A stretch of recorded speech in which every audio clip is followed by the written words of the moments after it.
Can't see that. You have to go right or straight.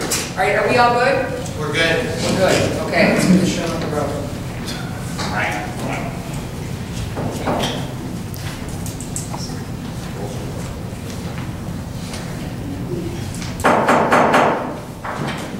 The Village of Hainesville regular board meeting will now come to order at 7:06 p.m. If everybody would please rise, and I'll lead us in the Pledge of Allegiance. I pledge allegiance to the flag of the United States of America and to the republic for which it stands, one nation, under God, indivisible, with liberty and justice for all. Welcome.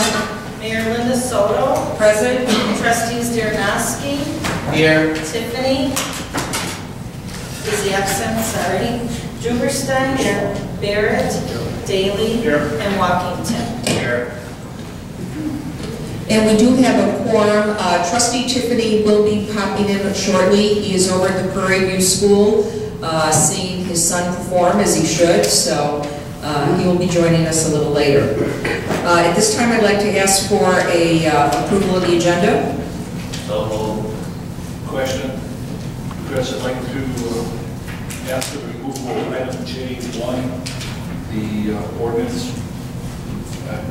There are items that I need to discuss with Mr. Ross. Would you speak into the microphone, please? I'd like to remove item J1, a new ordinance. There were some items that need to be corrected.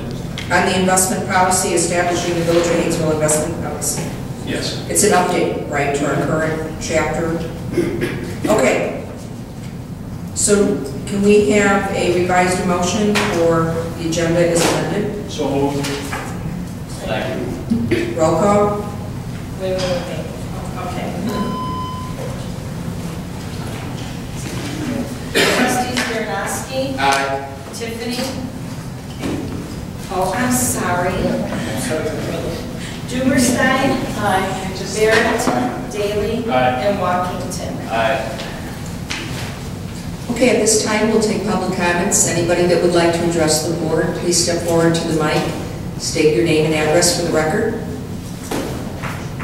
And the former mayor's heading to the mic. Yeah. Ted Mueller.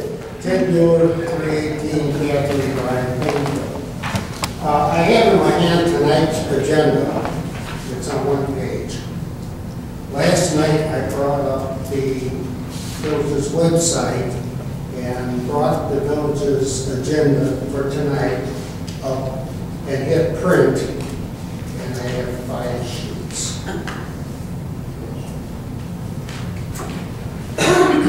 There they go. I can do it again. And That's all. did you have a question about it, or Right? what's? Did you try to print it again? Because it looks... Well, it just could be the spacing on the website so that it's easier for people to say. I don't. It's, you know, It's from the main menu. yeah, what it shows is Because you printed out the whole page of the website. No, what I did in the past, I have brought up the agenda and hit print, and I would get one sheet, at the most a second page with a line or two on it. I brought up the Same way. The same way, and I thought when I hit print, I was just going to get the website, because that's all I attempted to bring up, and that's what I got. Okay, well, we'll test it Okay, and we'll make sure it's rectified. No, absolutely. Unless somebody has an interest in the paper business. Okay. When you've done this in the previous months, has it come Yes, up I all have. right? Yes, I have. It's come up fine. This was the first time it... It's the first time it came up. In fact, it looks different when I figured it out this time. Something has happened between the last time I did it and this time. Now, I can't explain it because I'm not a computer person. We'll find out if it's a bug or if it was just from the main menu. Okay, thank you. Is there anybody else that would like to address the board at this time? Going, gone. Okay, we'll move on to the omnibus vote agenda. Do we have a motion for approval? So moved. Second. Roll call. Trustees Darrenowski. Aye. Julerstein. Barrett. Aye. Daly. Aye. And Walkington. Aye. Motion carried.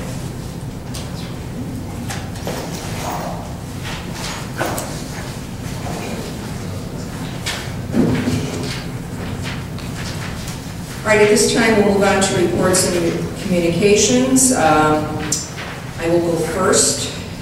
Mayor's report. I'm very happy to report that on March 17th, other than it being St. Patrick's Day, that Rooster Power Equipment had its grand opening. And it was a great success. You could see the traffic going in and out of there all day long. We had the police on hand to help with traffic when needed and/or parking. They did a tremendous job. They served quite a feast almost all day long. They said it was going to be served between 10 and 2, but I think they started the grills up at 8 a.m. and were feeding people well into 3 o'clock. And then that following Saturday, March 26th, they had their annual used equipment sale. We were very pleased that they decided to move this sale, which is quite a popular event, to their new location, just to bring excitement to Hainesville and to the store, to get the store on the grid. And that, again, was quite a large success. We received a thank you note from them and to the Grays Lake Police Department for the assistance that was provided, again, with the traffic control there as well.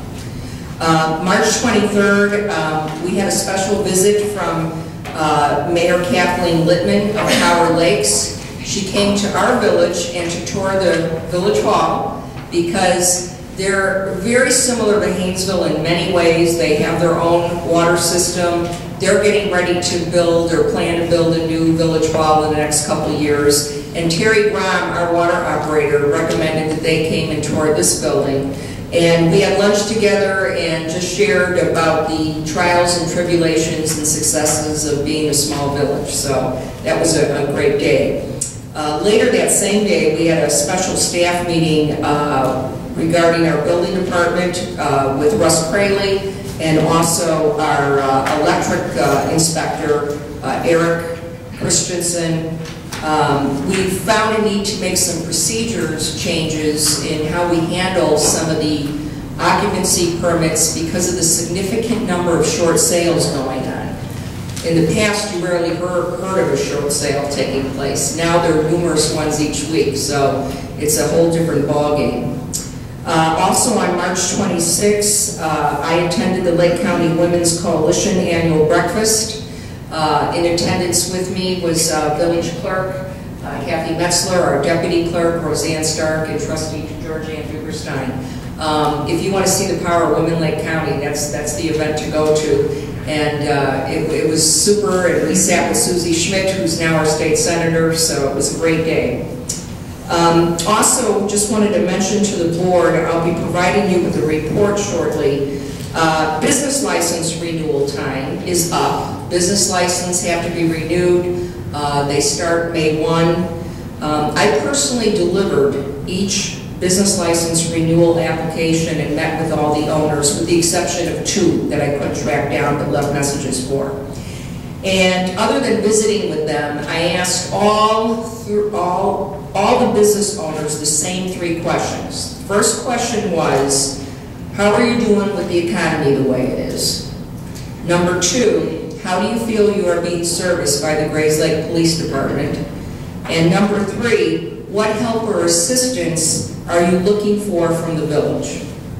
So with that, I took away a lot of information, because we certainly want to have our businesses thrive and continue and to do well or help them do better with the economy the way it is. Now what's interesting, we have some businesses that are actually doing better with the economy the way it is. Firestone and our other car repairs, people are wanting to invest and keep their cars maintained, and they're not turning them over, so actually their business has increased. We've also had like hair snips. That is a tremendous value for a haircut, so their business is doing well because people are looking to cut corners where they can, and it's a place you can go in for a reasonable price and get a great haircut. Also, the vast majority was very happy with the Grays Lake Police Department and/or had no comment because they didn't have any interaction or didn't notice any difference. But we also did have a few concerns, and so I'm compiling those in an Excel report. I'll be providing that to the trustees, and that will be available as a public record. The other thing we are looking to do to help some of the businesses progress is in an upcoming newsletter. I hope it would be May or June the latest, is I have offered to the businesses, if it helps them to put a blurb or a coupon in our newsletter, that we will allow that to happen. We will not charge them. This is simply, we're going to send an article and a message to our residents, keep our businesses going in our town, and here's an incentive for you to go there or try them if you haven't already tried them. And with that, let's move on. You know, of course, we haven't had a board meeting here since March 8th because our last meeting was replaced by the Candidates Forum. Kathy, do you have the preliminary election results? They're not official yet, but... oh, I'm sorry. You don't have them? Well, I'm sorry. I was going to report on it. We had June in the Senate. I have the results here. Okay, thank you. Okay, election day was April 5th. We had 389 people come into this village hall to vote. And it was Walter Crease, sorry. And this is unofficial results, but he had 199 votes. Kevin Barrett had 176 votes. Gary Walkington had 149 votes. And then Timothy Powell had 83 votes. So swearing in will take place May 10th at 7 p.m. here at the Village Hall. And then, as the mayor stated about the business license and liquor license renewal process, we've received 3/4 of them back, so we're doing very good by the middle of April. And then, Ted, you talked about the website. We've had some problems with minutes on the website and updating. As of last week, all the minutes are on the website. That should be there. They're posted correctly and fixed. There are a few committee reports minutes that are not on the website from 2010. They will be on there by the end of April. And then there's just a few other minor changes and updates that we're trying to work through. Update. And that's it. Okay, thank you. Thank you. Treasurer Kelly Hensley. Okay, I just wanted to report that we have tentatively scheduled our audit to be started August 1st. They may come out for a day or two in June just to get started on it all. And then received notice today that the tax bills should be mailed out shortly. We received our tax extension. I have to look over the figures to see. We are pretty close to what we did in a resolution the board passed. I need to have this back to the tax extension office by April 15th. So that's being worked on, and the other items are under business. That's all I have. Thank you, Kelly. EMA Coordinator, Mike Benko. Thank you, Linda. Real quick, this past weekend we missed a very good weather event. We went to the north. I'd like the village to know, though, that our EMA and our local government was in preemptive mode 24 hours before the advance of the storm. That included personnel, equipment. We're all ready and able. Also, I'd like to point out that April is earthquake preparedness in the state of Illinois, and more than 1.6 million people in 11 states are currently registered to participate in the shakeout drill, which will begin at 10:15 a.m. on April 28th. If you're interested in getting involved, you can do it as an individual or family by going to shakeout.org. Real quick, simply all that's going to be is that on April 28th at 10:15